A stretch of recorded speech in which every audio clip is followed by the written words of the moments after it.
Boa tarde a todos, sejam muito bem-vindos a mais um CBDV ao vivo. Daqui a pouquinho eu vou estar aqui batendo um papo com o técnico Jaime Bragança, da Seleção Brasileira de Judô Paralímpico. Vocês vão entrando, fiquem à vontade, são mais do que convidados a participar desse bate-papo, mandar perguntas, enfim, o que vocês quiserem contribuir para essa live que a gente está fazendo durante esse período de quarentena. Serão muito bem-vindos. O Jaime já está aqui mandando a solicitação para participar. Eu vou aceitar aqui. Bate-papo bacana com o técnico da seleção. O pessoal começando já a entrar aqui na nossa sala. E o Jaime Oi? ficou online aqui para nós. Fala, Jaime, como é que estão as coisas? Tudo bem por aí? Tudo, tudo bem? Tudo bem, graças a Deus aqui. Você me ouve bem? Tudo certinho? Com o áudio, com a imagem? Se tiver qualquer problema, você me avisa durante que a gente tenta resolver aqui. Tá falhando um pouquinho, mas tô ouvindo sim. Bom, Jaime, para começar, bom, primeiro perguntar como é que você está, né? A gente, todo mundo dentro das suas respectivas casas, sem poder fazer muita coisa, como é que tá? Como é que você está se mantendo ativo durante esse período de quarentena? Um pequeno probleminha, acho, com a conexão. Mas vamos lá.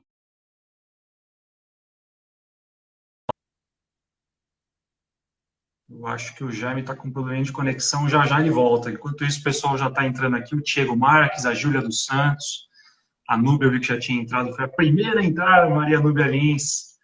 O pessoal começa a participar.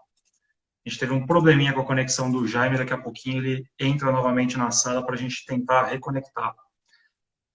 E lembrando que na semana passada o bate-papo foi sobre Goalball, com o professor Altemir, e fizemos também já com o doutor Ezo Gigley, médico do CPB, que falou bastante sobre questões emocionais, enfim, como que os atletas têm que se manter durante esse período. E hoje a gente vai falar de judô com o Jaime Bragança, daqui a pouquinho está entrando aqui na sala desse bate-papo para falar com a gente. Ele entrou, a gente começou a conversa e teve um probleminha de conexão. Vocês me ouvem bem? O áudio está ok, a imagem está bacana. Se tiver qualquer problema, por favor, me avisem para eu também ir monitorando aqui, beleza? Arley mandando um opa, e aí, Arley, como é que tá, meu velho? Como é que estão as coisas? A Alana Maldonado também já participando aqui com a gente. O Alexandre da Silva Borges, Deane Almeida, oficial, todo mundo do judô, comunidade de judô entrando em peso. Deixa eu bater uma mensagem aqui para o Jaime no WhatsApp, para a gente tentar fazer essa reconexão. Viviane Arruda também. Aqui o Júnior Pereira dizendo que o som tá bom. Então, beleza, Júnior, vou tocando aqui o barco e vou pedir para o Jaime entrar de novo.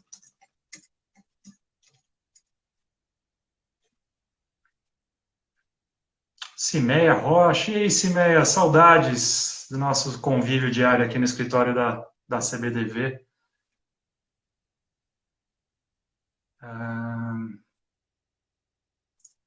Aqui o Jair mandou de novo a solicitação. Vamos ver se a gente consegue tocar agora o programa. Olá, Fala, Jaime. e Acho que aí? agora a gente consegue. Acho que vai. O pessoal do judô já está entrando em peso aqui na live, Jaime. Já andei dando aí um boa tarde para alguns dos seus atletas de seleção, inclusive. Eu tinha perguntado para ti, como é, né, antes de mais nada, antes de a gente falar de judô propriamente dito, eu queria falar sobre você, como é que você está nesse período de quarentena, o que você tem feito, como é que está a tua rotina, cara, nessa fase tão complicada que a gente atravessa. Então, eu sou funcionário da Prefeitura de São Paulo e a gente está tendo que cumprir horário. Eu trabalho lá no Centro Esportivo da Moca, onde você conheceu lá, né? O Centro Esportivo é onde a seleção, pessoal que treina em São Paulo, às vezes a gente faz alguns treinamentos quando tem concentração. E eu tenho que cumprir um horário lá diariamente. então estou indo diariamente lá, mas não tem atendimento ao público, está totalmente fechado. E o restante do dia a gente fica em casa, né? Então, estou fazendo treino em casa aqui com minha filha, a gente está fazendo culinária, tá lendo, estamos passando o tempo aqui, inventando atividade para passar o tempo aqui, né? Sabe que esse período da quarentena todo mundo se descobriu um fazedor de pão. Porque tem de gente postando foto de pão feito em casa, Eu sou não um. está escrito. Eu sou um. Você já fez, já? Já fiz, já. Bacana. Pessoal, vocês não estranhem que eu vou ficar sempre virando um pouco aqui a cabeça, porque eu estou acompanhando aqui também as perguntas que vocês estão mandando para a gente no nosso ao vivo e também todo o roteiro aqui do programa que eu montei para bater esse papo com o Jaime. Jaime, começando a falar de judô, e essa é uma questão que talvez seja a mais... deixa o pessoal mais aflito nessa espera até os Jogos Paralímpicos. Das modalidades que são geridas aqui pela CBDV, as modalidades paralímpicas, que são o judô, o futebol de 5 e o goalball, o judô é a única que ainda não está com as vagas definidas para Tóquio. Nossas seleções de goalball já têm as vagas obtidas graças ao último Mundial, futebol de 5, idem, e o judô ainda tinha muita indefinição por conta dos eventos que ocorreriam agora no primeiro semestre. A gente já tem uma etapa de Grand Prix em Nottingham, na Inglaterra, e outra em Baku, no Azerbaijão. Devido à crise do coronavírus, todos os eventos esportivos foram cancelados, inclusive essas etapas. Minha pergunta para você é nesse sentido. Como é que é trabalhar esses dois aspectos com os atletas que estão agora parados? O aspecto emocional, de ter que lidar com essa ansiedade de não saber nem ainda se vai ter a vaga ou não, e o aspecto técnico e físico, pelo fato de eles estarem parados no momento, ou treinando não nas condições ideais de um atleta de alto rendimento. Primeiro, eu acho que tudo a gente tem que tentar entender ou enxergar alguma coisa positiva, né? O fato de ainda das vagas não estarem definidas também não vão deixar ninguém ficar acomodado, né? Nenhum atleta vai ficar acomodado ou, então é férias agora, eu posso parar de treinar, não preciso fazer atividade, só vai retomar lá na frente e tudo mais. Então isso é um aspecto que eu entendo como positivo. Todo mundo está ativo, todo mundo está ligado no que vai acontecer. Na grande verdade, ninguém sabe ainda qual vão ser as ações para classificação. Que data se eles vão fazer novos eventos, que data que vão ser esses eventos, ainda nós não temos nenhuma posição. Acho que a gente precisa esperar um pouco, né? As coisas retomarem tudo, aí eles vão apontar. Agora, a gente precisa, primeiro de tudo é isso, né? Continuar trabalhando, mesmo dentro da condição de cada um, continuar trabalhando e continuar sonhando com essas vagas, né? Esse é o nosso principal objetivo. Acho que agora no momento. A comissão técnica da seleção de judô, ela continua em contato constante com os atletas nesse período? Vocês têm mantido ali uma interação, trocando informações sobre treinos e outras questões que os atletas julguem necessárias? Sim. Então, a gente tem passado tem alguns atletas que têm a sua academia, seu clube passando treino, a gente respeita, não tem problema algum, e a gente tem orientado de forma geral, né, os atletas, tentando adequar a realidade de cada um. Então, a gente tem atleta, por exemplo, que tem acesso a uma academia, por exemplo, de musculação. Ele pode fazer, só que ele precisa da orientação, então a gente precisa saber o que é possível ele fazer sem ter nenhum risco, né, para ele. Tem atleta que tem espaço para correr um pouco, por exemplo.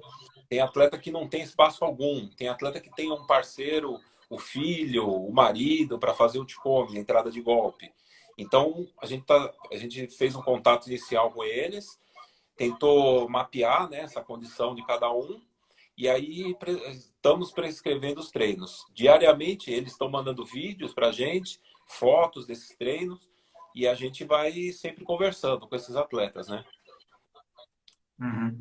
Até na semana retrasada, Jaime, a gente bateu um papo aqui no CBDV ao vivo com o Ezo Gigley, que é o médico do Comitê Paralímpico Brasileiro, e ele tocou num ponto fundamental, né, que a gente sempre pensa só na questão física e técnica, né, do que os atletas estão perdendo, entre aspas, né, entre aspas não, eles estão realmente perdendo na prática durante esse período com os treinos comprometidos. E o Wesley a gente citou muito a questão do aspecto psicológico, né? De como é importante trabalhar também o emocional desses atletas nesse período. Eu sei que você também é um cara que já trabalha muito bem com essas duas questões, já tem até estudos publicados sobre o abalo psicológico de um atleta lesionado, por exemplo.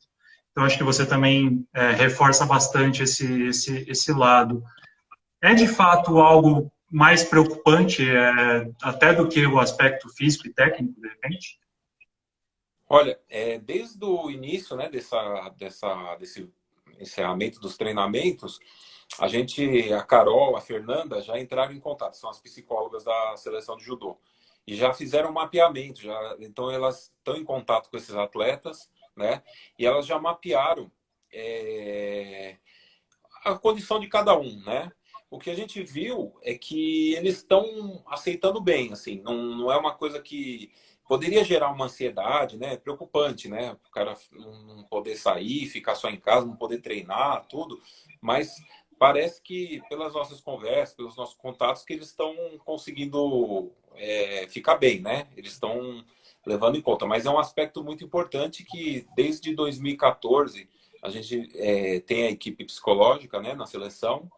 A gente começou com os contatos lá com a Universidade de São Judas, com a professora Regina Brandão. Ela já começou trabalhando com a Carol, que está até hoje, e a Lidiane. A Lidiane, em 2016, saiu, entrou agora a Fernanda. Então, desde 2014, a gente já percebeu que é um aspecto que a gente precisa olhar com carinho, que pode determinar desempenho, né? A preparação psicológica é muito importante. Com certeza. Registrar aqui mais pessoas que estão entrando aqui na live. A Rebeca Silva também já deu um joinha aqui para gente. Larissa Azevedo, enfim, o pessoal começa a participar. A Larissa, inclusive, parabenizando a gente pela live. Obrigado, Larissa. Vamos contar contigo aqui.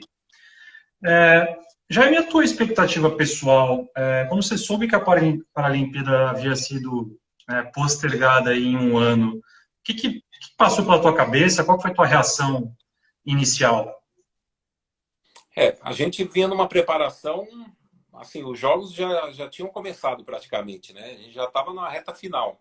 Esses últimos meses aqui é uma reta final, apesar de ainda ter 2 eventos classificatórios, a gente já estava assim, com a cabeça lá nos jogos.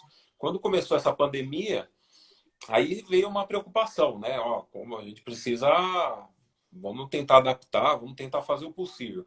Porque demorou um pouco, né? Até para esse cancelamento, que eu entendo que não é uma coisa fácil de acontecer, né? Cancelar um evento desse tamanho.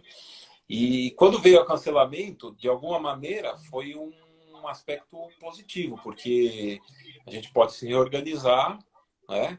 Todo mundo vai ter uma igualdade para voltar a treinar, para poder se preparar bem, para fazer um grande jogos. Eu acho que isso daí foi muito importante. Esse adiamento foi muito importante. Era impossível.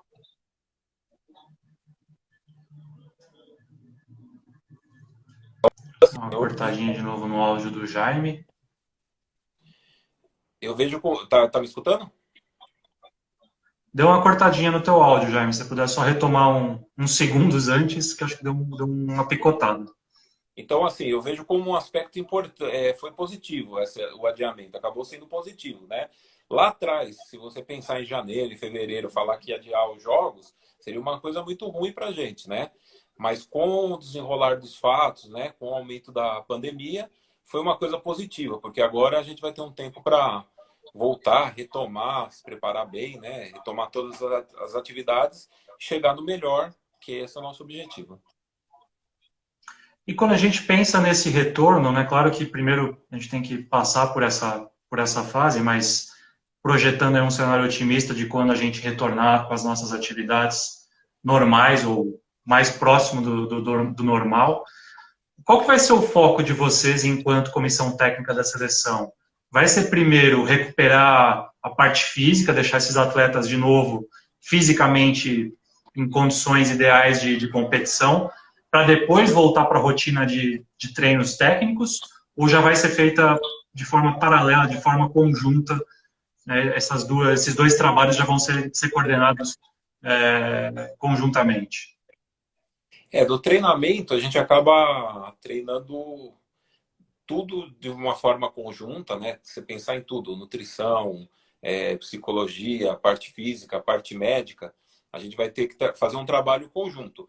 Mas essa parte inicial, a primeira parte, com certeza, os aspectos físicos vão ser os mais importantes, né? A gente tentar avaliar a condição de cada atleta, ver como eles vão estar retomando e para tentar chegar no melhor deles, né? Na parte física, principalmente. Mas a gente vai trabalhar isso aí, lógico, em conjunto, né? Não tem como a gente trabalhar separadamente só um aspecto físico, por exemplo, né? Aliás, isso é uma coisa curiosa, né, Jaime? Estou acompanhando sempre, tô acostumado sempre a acompanhar os treinamentos de todas as seleções da CBDV, e isso que você falou é muito verdadeiro, né? Como no judô, o treino técnico e físico de vocês, ele está muito relacionado, assim, é um treino muito intenso e é o tempo inteiro aquela coisa de você ver o atleta terminar a atividade completamente esgotado, porque vocês levam realmente os judocas ao extremo ali, né? Ao máximo do condicionamento deles. É assim, quando a gente pensa assim, né, que nem falar numa equipe multidisciplinar, então a gente tem lá o psicólogo, tem o nutricionista, o preparador físico, tem todos os componentes, né? Mas quando a gente pensa no treinamento, tudo isso é o que vai acontecer lá no dia da competição, né? Tudo isso vai funcionar de forma harmoniosa. Então, hoje o treinamento de judô tem que ser totalmente integrado, né? A gente viu o exemplo que você falou aí da psicologia. As psicólogas, elas fazem um trabalho, por exemplo, que é assistir o comportamento do atleta dentro do nosso treino, né? Ver como ele reage nos determinados esforços e tudo mais, nas condições, né? Você pega, por exemplo, a parte nutricional, ela é importantíssima numa sessão, primeiro que o judô é uma modalidade que tem a questão da categoria de peso, né? Então, o desempenho depende muito dessa questão. Você pega a parte de fisioterapia, a parte médica, importantíssimo. O atleta está conseguindo executar bem, está 100% fisicamente, né, sem nenhuma lesão. Então, isso daí a gente tenta integrar da melhor maneira possível, né? E hoje o esforço técnico, ele é um esforço físico também, né? Então, precisa estar bem integrado a equipe multidisciplinar para a gente poder fazer um bom controle do treinamento e exigir bastante dos atletas. Essa é a nossa ideia, né? Jaime, fala um pouco da tua história, né? Você é um ex-atleta também, você tem uma conexão muito forte com o judô. Já por conta da tua família, é isso? Eu comecei o judô bem cedo. Nós somos em 4 irmãos, né? E os 4 praticaram judô. Eu entrei na faculdade cedo e parei de competir bem jovem, né? Meus 2 irmãos mais novos competiram bastante na categoria adulto e tudo mais, mas a vida inteira praticamente a gente esteve ligado com o judô e treinamos juntos, né? Participamos de muitas competições aí juntos. Então a família inteira vivenciou bastante a modalidade.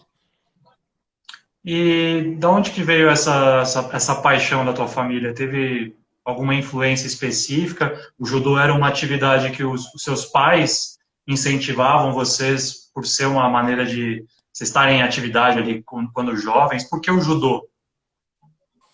Então, minha mãe chegou a praticar quando era jovem, assim, um pouquinho de judô, mas muito pouco. E aí eu acredito que com 4 filhos em casa era uma atividade que ela precisava de alguma atividade Gastava para energia. gastar energia, né? E a questão do judô, ele tem essa característica de disciplina, né? De filosofia e tudo mais. Então, eu acho que muitos pais sempre procuram a modalidade por conta disso. Você imagina 4 crianças em casa, 4 moleque brincando, bagunçando, destruindo a casa. Então, eu acho que foi uma boa opção a minha mãe tentar colocar a gente, minha mãe e meu pai colocar a gente na modalidade, né? Eu sei que você tem uma ligação forte também com o Centro Esportivo da Moca aqui em São Paulo. Até a Maria Genilda Infante mandou aqui um judô 50 anos na Moca. Você é da Moca? A tua família é aqui da Moca mesmo em São Paulo? Isso, nós sempre morei na Moca, né? Nasci na Moca aqui e comecei a praticar lá no Centro Esportivo da Moca. Em 1982 comecei a praticar lá no Centro Esportivo da Moca. O judô da Moca tem uma tradição muito grande, começou em 1970 com o professor Moacir Ribeiro Pinto, né? E tem um histórico, muitos atletas lá que passaram por lá, foram formados lá, atletas que chegaram até em Olimpíada e tudo mais, né? Tem uma passagem até o Rafael Silva, quando vem para São Paulo, eu convidei o Rafael Silva para vir morar aqui em São Paulo, então ele passou pela Moca lá também, o Baby, tudo. Então, assim, tem um grande histórico já da modalidade lá. É bem legal a história lá do judô da Moca. O Williams acho que ele está se referindo aos irmãos Bragança, ele fala 4 mamutes, quatro pessoas bem pequenininhas, né, Williams? Eu E o sou Williams menor. também pode falar muito, né, Jaime? Eu sou menor. Oi? Eu sou menor. Você é o menor? Sou menor. O Williams também impõe um certo respeito com o tamanho dele, não é fácil não. É, Registrar mais. o meu irmão, Pode falar. o Zuzu, por exemplo, ele ajudou bastante, né?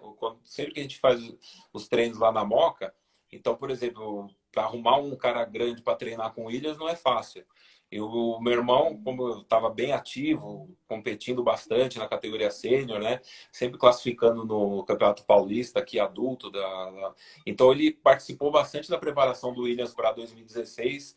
Fizeram bons treinos ali, lutaram forte mesmo, treinaram muito lá na Moca lá.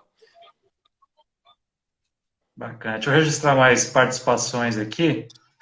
O Leonandes, educador físico, mandando também um parabéns pela live, obrigado. Nosso Diego Coletes, do Global, boa noite, amigos. Legal, Jaime na live, valeu, Renan. Obrigado, Diegão, sempre acompanhando o trabalho da CBDV aqui nos nossos programas ao vivo. O Arlindo também mandando aqui um parabéns pelo trabalho, professor Arlindo da Unicamp.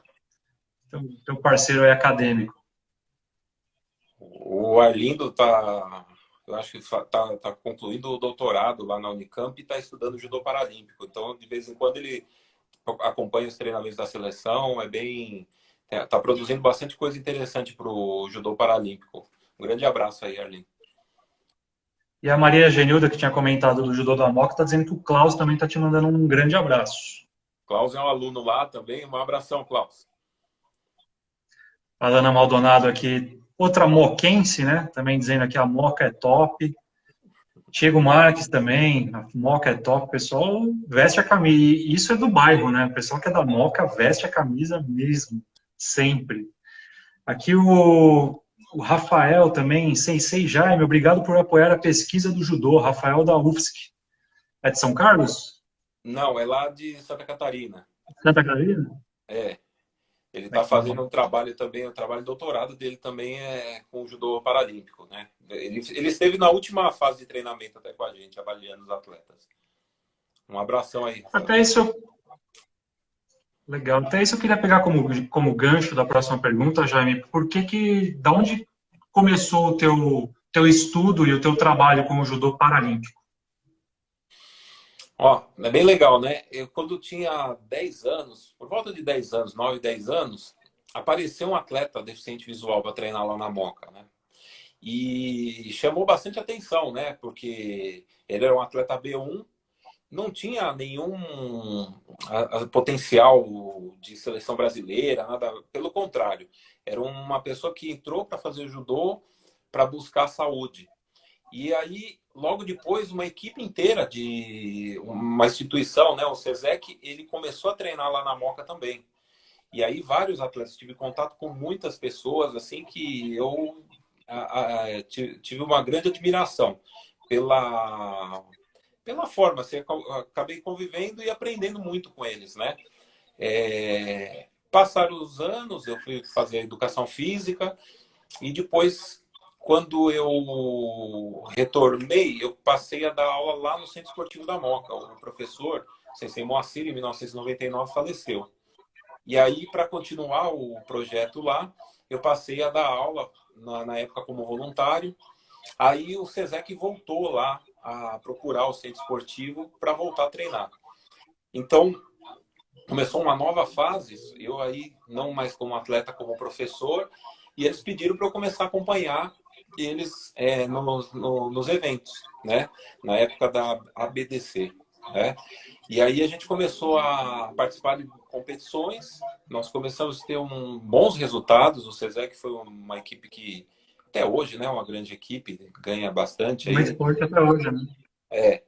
E aí, através disso, eu tive a oportunidade, né? O professor na época era o professor Walter Russo, que era coordenador da seleção, o professor Jucinei era o técnico, e eles me convidaram justamente lá no ciclo de Pequim. 2005, se eu não me engano, foi o primeiro evento que eles me convocaram, foi uma Copa do Mundo que teve aqui em São Paulo. E aí eu participei como auxiliar técnico, né? E aí todo esse ciclo, alguns eventos eu fui participando como auxiliar técnico, tive a oportunidade de participar de Pequim também como auxiliar técnico. Quando a gente voltou, aí teve uma renovação, né? Teve uma mudança até da organização do esporte e tudo mais. E aí eu fui convidado para ser coordenador de judô, em 2009. Então aí Uhum. começamos a trajetória aí nessa trajetória mais aí agora aí mais efetivamente, né? Bom, a primeira pessoa que eu chamei foi o sensei Alexandre Garcia. Foi o Garcia, que a gente já trabalhava há muito tempo no Projeto Futuro. O Garcia era atleta lá de São Caetano, né? Um atleta olímpico e tudo mais. E eu trabalhava como preparador Uhum. físico, tanto no São Caetano como no Projeto Futuro. Então, convidei ele para fazer parte. E aí a gente começou essa trajetória aí até hoje.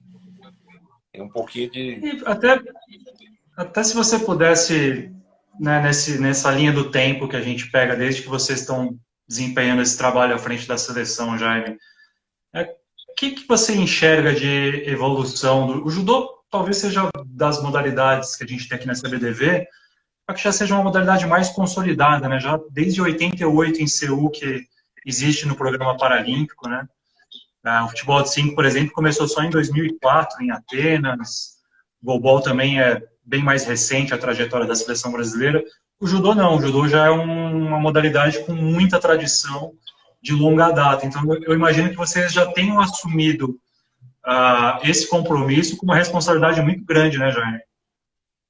Sim, então, o judô, nesse tempo, né, de vida aí do judô nos Jogos Paralímpicos, ele evoluiu assim de uma maneira, ele vem crescendo de uma maneira espetacular, né? É impressionante a gente, até pensando aí desde esse início, quando eu comecei a participar da seleção e tudo mais, com a quantidade de países que estão participando, com a quantidade de atletas que estão participando do judô paralímpico, como está crescendo e como os países estão investindo no esporte paralímpico, né? Não só no judô, mas a gente tem algumas configurações assim de países que, por exemplo, a França, que é um país top no judô olímpico, né? O judô paralímpico está seguindo a mesma estrutura do judô olímpico. Então, hoje já tem atleta da seleção paralímpica que está vivendo, está treinando junto com a seleção olímpica francesa. Então, para ter uma ideia de como está evoluindo. Uma outra coisa que a gente tem visto muito no judô paralímpico é muitos atletas que passaram a vida inteira competindo no judô olímpico, eles estão conseguindo, descobrindo que tem uma deficiência, estão sendo classificados e participando do judô paralímpico, né? Ou desenvolvendo essa deficiência, ou convivia com essa deficiência e passaram a participar do judô paralímpico. Então, cada ano que passa, você vai vendo atletas assim. Tem atleta da categoria ligeiro, por exemplo, vice-campeão mundial militar do judô olímpico, por exemplo. Tem atleta do meio pesado aí, o desafio pro Tenório, que já foi 30º no ranking da FIGE. Então, assim, o nível está crescendo muito. O Brasil vem acompanhando esse crescimento, né? Então, a gente tem que enaltecer bastante o trabalho dessas coordenações que passaram, né? Dessas comissões técnicas que passaram, fizeram um grande trabalho, fizeram um grande alicerce e foram construindo toda essa história. Então, o Tenório é um grande nome, né, do judô, com 6 medalhas paralímpicas, 4 medalhas de ouro. E aí ele vem participando ele vem sentindo essa evolução, vem vendo como que vai ficando cada vez mais difícil, né? Mais competitivo, mais forte o judô. E aí você vê que a partir desse ciclo, acho que é uma evolução constante, né? Mas aqui no Brasil, por exemplo, você vê a organização do esporte crescendo cada vez mais, se profissionalizando cada vez mais. Por exemplo, nessa época aí de 2008, a gente não tinha equipe multidisciplinar nas modalidades. Era muito difícil, né? Você manter uma equipe multidisciplinar. Se você pensar hoje, a gente tem uma equipe muito grande. É um trabalho que a gente consegue desenvolver um grande trabalho com esses atletas. Então, essa parte, eu acho que administrativa, essa parte do investimento no esporte, isso é uma coisa que vem crescendo muito, vem se desenvolvendo muito aqui no Brasil e no mundo, né? Se o Brasil não faz isso também, fica para trás, né? Sobe do mapa. Mas a gente vai vendo que cada vez vai ficando mais competitivo isso daí. Então exige que a gente seja mais profissional, que os atletas, que a gente ache mais atletas, que eles comecem mais cedo, que eles tenham um comportamento profissional, que eles treinem mais, né? Então isso é muito importante. E esse ano estava sendo bem promissor para a nossa seleção, né, Jaime? As duas competições que a gente teve valendo medalha, a gente conseguiu bons frutos, né? Como é que está a tua expectativa com esse pessoal que você tem trabalhado na seleção? Tem gente tanto, né, da velha guarda, como o Tenório, ou de repente a Carla, que já vem também já de outros ciclos, até gente muito nova, o Luan, o próprio Diego, enfim, a Alana, que apesar de já ser campeã do mundo, ainda tem muita carreira pela frente. Como é que é trabalhar com essas gerações tão distintas dentro de um mesmo grupo? Então, isso foi uma coisa que é uma preocupação, acho que não é só da gente, né, dessa comissão técnica, mas eu acho que a gente conseguiu, a partir de 2009, colocar isso aí em prática, né? Eu acho que cada comissão técnica, cada modalidade tem uma estratégia e a gente já adotou desde 2009 uma estratégia que é mesclar esses grandes atletas, esses atletas bem experientes com jovens atletas. Então, se você pegar, por exemplo, o ciclo de Londres, o Williams foi para Londres muito novo e teve um excelente desempenho ficando em quinto lugar, né? Surpreendeu ficando em quinto lugar, com pouca experiência, pouco tempo de prática, então, mas já vivenciou, já teve uma grande experiência, e aí no outro ciclo ele já conseguiu a medalha de prata. É sensacional. Então a gente já vem desde 2009 tentando fazer essa mescla, porque é lógico, você pega uns atletas com medalhistas, atletas experientes, eles vão passando toda essa experiência para os jovens atletas, né? É muito ruim se a gente pegar, por exemplo, um atleta, uma categoria X, né? É lógico que vai ser difícil, por exemplo, arrumar um outro Tenório, a gente não vai conseguir achar, mas assim, dele encerrar a sua participação nas competições e a gente não tem nenhum outro atleta para não substituir, né? Mas para entrar nessa categoria de forma competitiva. Então é isso que a gente pensa, né? Então, mesclar esses atletas e colocando esses atletas jovens junto com esses atletas experientes para que eles vão aos poucos ganhando essa experiência e construindo esses resultados, né? Então, assim, a gente tem uma equipe bem renovada hoje, depois desse tempo todo, né? A gente consegue... E já ficou uma coisa um pouco automática, né? O judô, infelizmente, parou, não tem acontecido mais um campeonato que era muito bacana, que era o Mundial de Jovens. A gente tinha um campeonato mundial para idades até 20 anos, né? E não está acontecendo mais, mas isso era uma coisa muito estimulante, porque também era mais uma forma de incentivar a gente pegar esse atleta cada vez mais novo e colocar ele nessa situação de alto rendimento, né? Mostrar para ele como ele tem que fazer, o que ele precisa, né?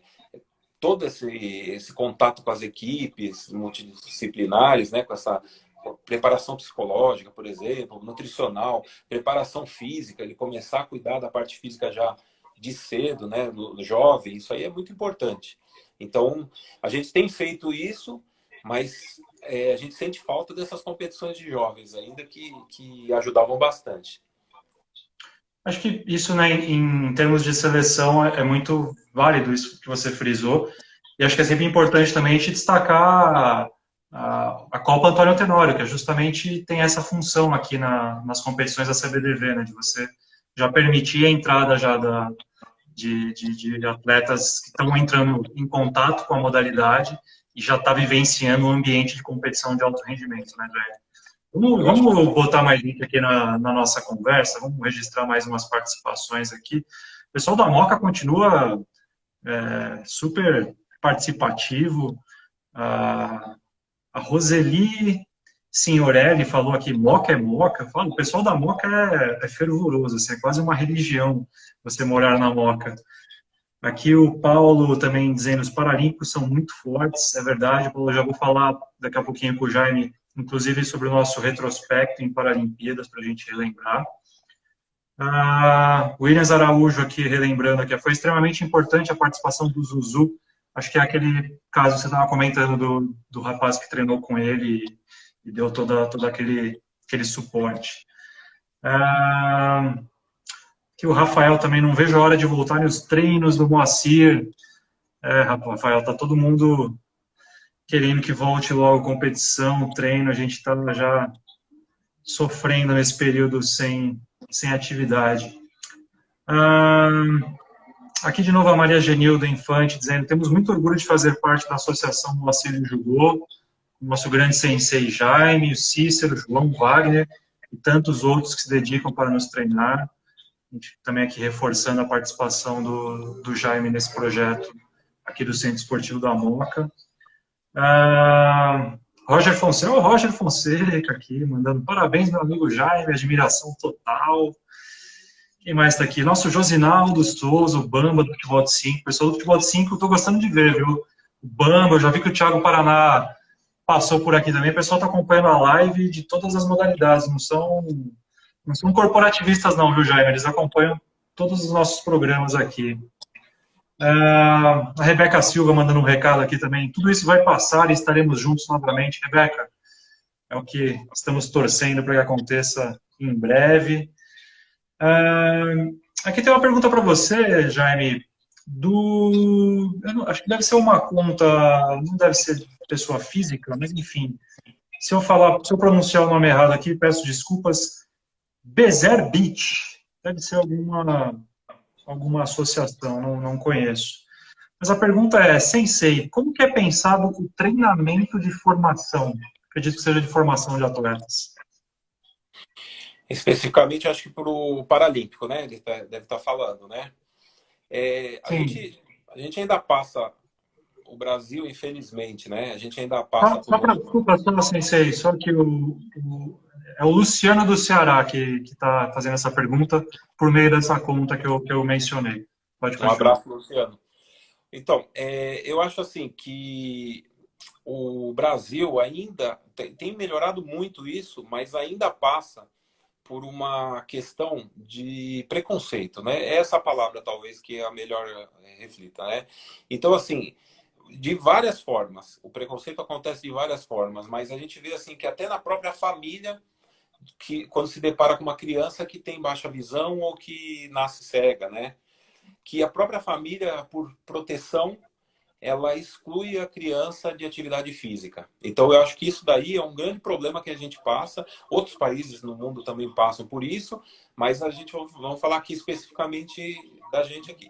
Essas ações que nem você falou, vou enfatizar aqui, eu vi que tem gente que elogiou muito a Copa Antônio Tenório, os Jogos Escolares do Comitê Paralímpico, elas são, assim, muito bacanas, porque elas colocam a criança com a prática. Então, a Escolinha Paralímpica também é outro exemplo do Comitê Paralímpico, que coloca já desde cedo a criança no esporte. Isso é primordial. Várias modalidades, já tem estudos em vários lugares do mundo, que não tem mágica. A pessoa precisa ter contato, horas de contato com a modalidade, anos de contato com a modalidade para chegar no alto rendimento. Tá certo? Então, quanto antes ela tiver esse contato, Eu não estou falando lá de 3 anos, 4 anos, não precisa ser isso, mas a gente tem alguns estudos que falam o judô por volta de 9, 10 anos, é o ideal para a criança ter um bom desenvolvimento, iniciar ali, poder aprender bem as habilidades do judô. Então, assim, só que a gente não vê as crianças com deficiência visual, as crianças cegas, chegando na modalidade com essa idade, tá certo? Existe, além dessa parte da superproteção da família, a gente tem a falta de preparação de profissionais. Mas eu entendo que é um projeto bacana do Comitê Paralímpico também, que é a questão dos cursos, né? Que a gente vai em várias cidades, eu já participei de alguns. A gente vê que as pessoas, elas veem o ensino do judô para a deficiência visual como uma coisa muito difícil de se fazer. Precisa de uma adaptação do profissional, né? Precisa do entendimento da deficiência, lógico, não estou falando que pode ir lá e faz de qualquer jeito, mas é uma coisa que todos os profissionais poderiam estar capacitados para fazer, né? A gente fala de inclusão, o ideal seria que, assim, qualquer escola de judô recebesse o seu aluno com deficiência e pudesse desenvolver seu trabalho normal. É isso que a gente gostaria, que a gente luta para isso, né? Essa iniciação, ela vai acontecer como a iniciação da modalidade, né? A grande diferença é a forma que você vai passar a informação para o seu aluno. Então, quando ele não tem a visão, a gente tem que usar outras estratégias para passar a informação para esse aluno. E na iniciação a gente tem que lembrar que ele também não tem experiências anteriores, então muitas vezes a gente vai ter que usar uma metodologia lá que chama tato sinestésica, ir lá e encostar na criança, fazer o movimento junto com a criança. A gente tem que verbalizar muito, passar muita informação verbal para a pessoa se localizar, para a pessoa receber a resposta daquele movimento que está fazendo. Mas a gente pode usar, vamos supor, o mesmo conteúdo que a gente usa na iniciação da modalidade, a gente pode usar com as pessoas com deficiência. E aí a gente tem que Fazendo adaptações. fazer essas adaptações e respeitar a velocidade do desenvolvimento, né?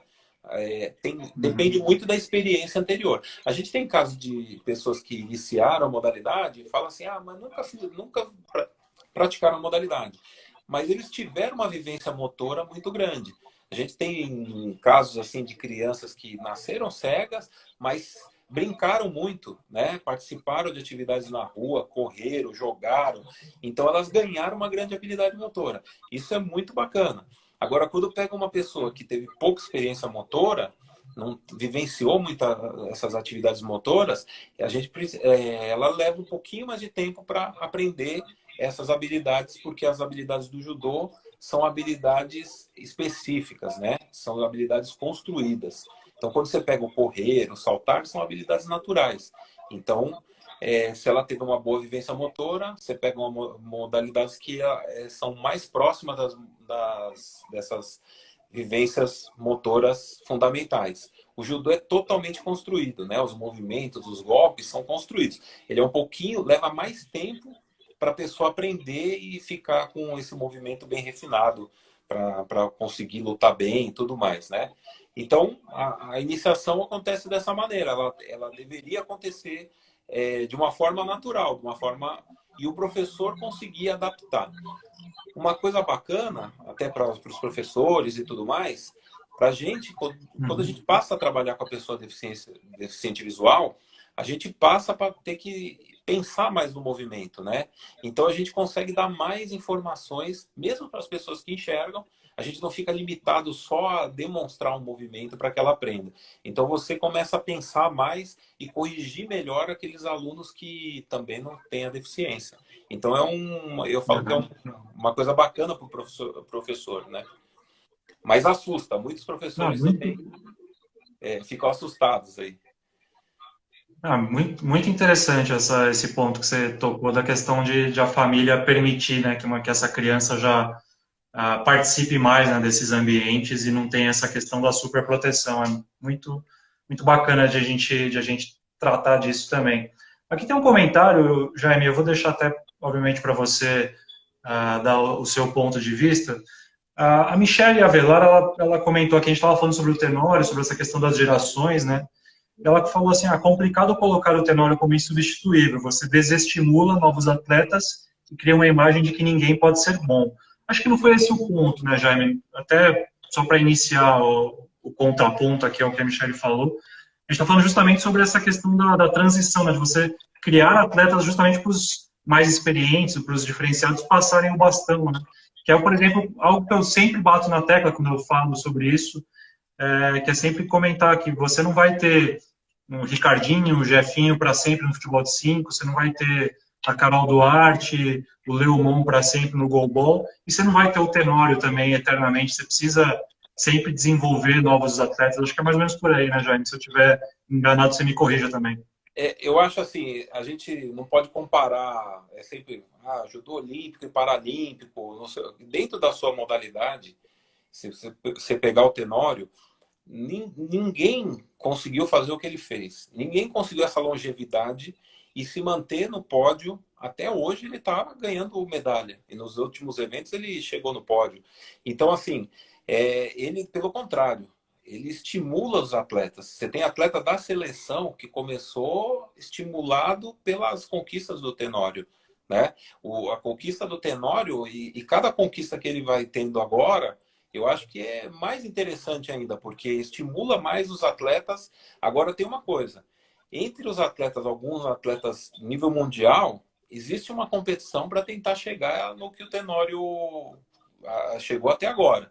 Mas eu acho que ninguém vai conseguir, nenhum atleta de nenhuma modalidade vai conseguir 6 jogos, medalhar em 6 jogos, 4 medalhas de ouro, uma de prata, uma de bronze. Então eu acho assim, o Brasil ele tem um pouco essa cultura de esquecer os seus ídolos, né? Seus atletas e tudo mais. Eu acho que a gente tem que enaltecer o Tenório, tem que colocar. Ele é único, né? E assim, ninguém vai conseguir fazer isso daí. E isso não pode ser de maneira nenhuma desestímulo. Pelo contrário, tem que ser estímulo para todos os atletas buscarem as conquistas, né? Mas eu falo para você, é uma coisa assim, fora da curva, o Tenório, essas conquistas dele, muito difícil uma pessoa conseguir se manter no alto rendimento a quantidade de tempo que ele conseguiu, né? 6 ciclos, indo para o 7º ciclo e em alto rendimento é muito difícil acontecer. No esporte olímpico, no esporte paralímpico, a gente tem atleta do judô, tricampeão olímpico, por exemplo, né? Mas assim, é muito difícil conseguir essa longevidade que ele conseguiu. Então, sempre, de maneira alguma, eu acho que, pelo contrário, ele serve. A Copa Antônio Tenório é justíssima, o nome Copa Antônio Tenório, porque é justamente para estimular jovens, crianças a entrar na modalidade e se espelhar com as conquistas do Tenório, né? Isso é muito importante. É isso, acho que essa foi a mensagem que você quis passar. Aqui, como você falou, né, o Marcelino Tavares parabenizando pela realização da Copa Antônio Tenório, estimula bastante os atletas iniciantes. A nossa Núbia Lins aqui, toda a comissão técnica da seleção brasileira desenvolve um excelente trabalho. Bacana a tua participação, Núbia. Quem mais está aqui? Os alunos do Sensei Sadão estão ligados. É o Vinícius Severiano. O Sadal, O Chico o Renan, só para Sadal. falar, Sadal é um sensei, a gente vai muito treinar lá, ele tem um treinamento domingo de manhã de jiu-jitsu, né? Hoje o jiu-jitsu é importantíssimo. O judô e o jiu-jitsu tem muita semelhança, né? Tem muitas técnicas com a mesma origem e a gente encontra lá mais de 50 atletas para a seleção treinar. Domingo de manhã, o pessoal vai em peso lá treinar, é um treino fortíssimo e ajuda muito a seleção. Sempre que a gente tem as fases de treinamento, domingo de manhã eles treinam também, né? Eu vi aqui um comentário aqui de um outro lugar, eu acho que é bacana. Acho que citar aqui, Renan, o Sensei Antônio, do IBC, que tem um trabalho fantástico. O IBC também é um dos pioneiros aí em desenvolvimento do judô para criança. Eles fazem um grande trabalho. O Williams saiu dessa escolinha aí, né? O grande Williams aí, medalhista. Eu acho que tem que dar os méritos também para esse grande trabalho de iniciação aí que o IBC faz. O IBC é um pouco daquela história, era um instituto exclusivo de cegos, era internato, tudo, e mudou com a legislação, mas continua prestando um grande serviço para as pessoas com portadores de deficiência visual e pessoas cegas e desenvolvendo o esporte. Isso que é bem bacana.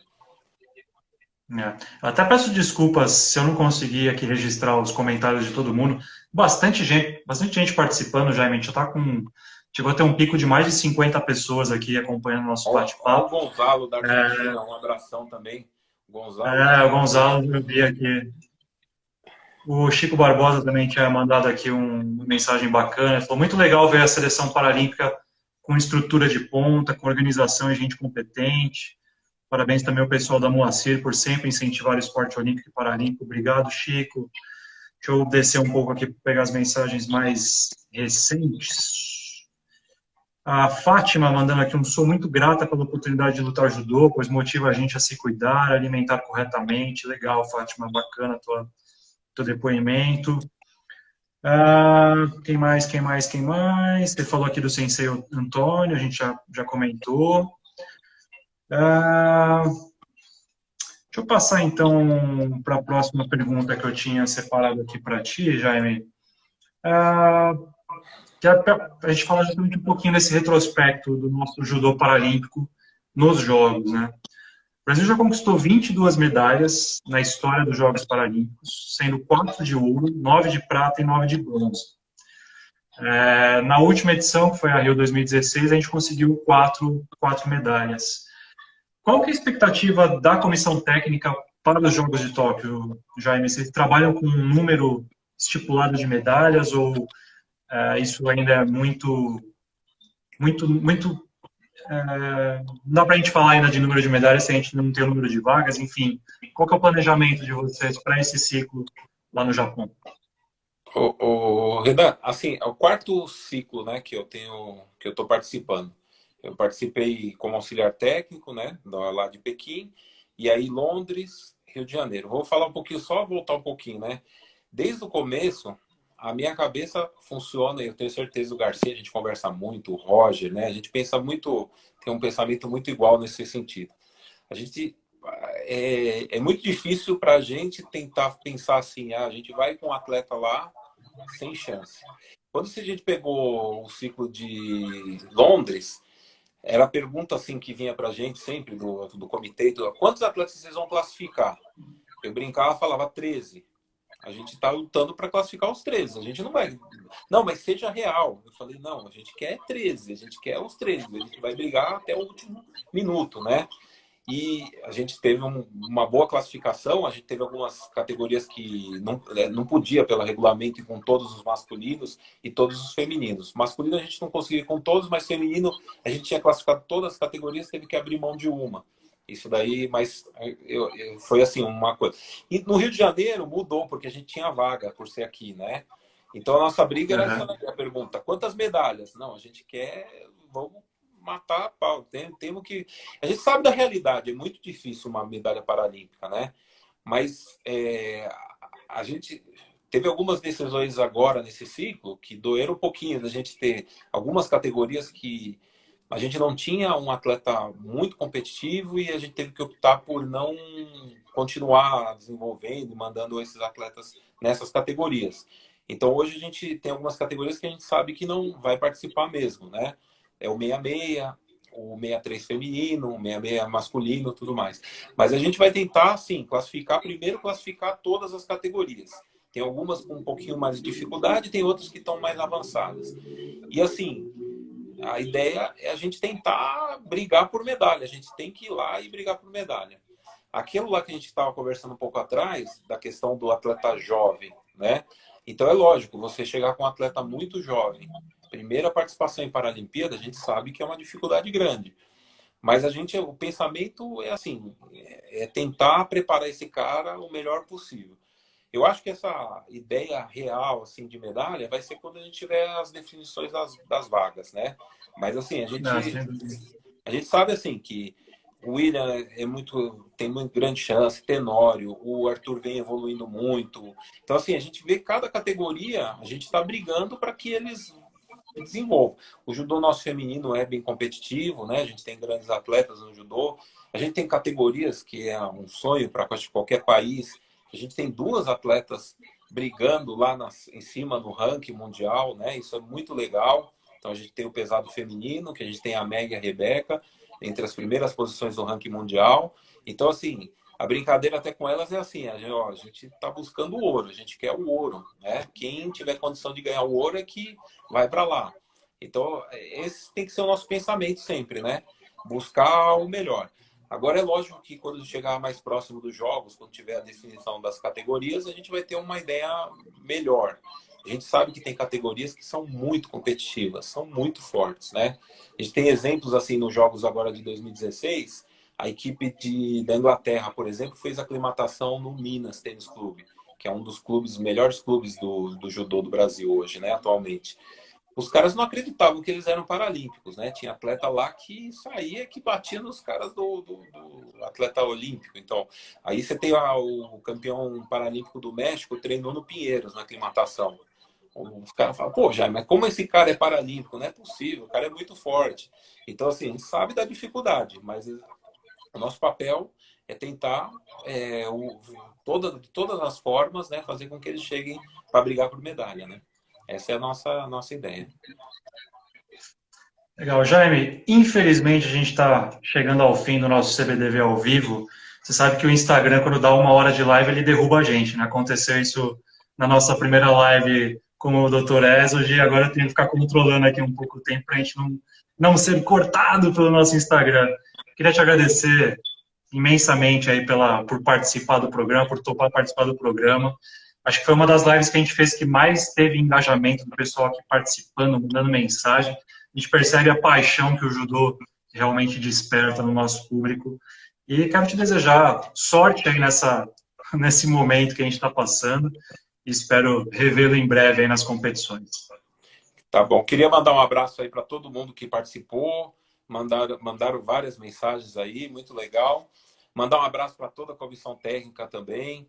Alguns eu falei o nome, desculpas que eu não falei o nome, mas um abraço a todos. Eu acho que um ponto alto assim do judô é justamente essa equipe que a gente conseguiu montar aí, formar, que é uma equipe que passa muito além do que não é trabalho, né? O pessoal sempre conversando, preocupado com os atletas, isso aí é bem bacana. Então, um grande abraço aí a todos e obrigado pela CBDV, pela live aí, que eu acho que é bem bacana aí para divulgar o judô paralímpico.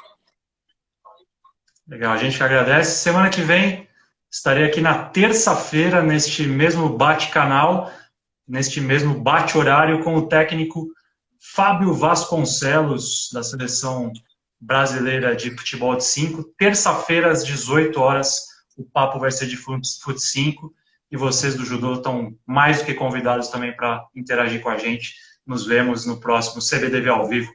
Grande abraço, Jaime, até mais. Um abraço para todos também.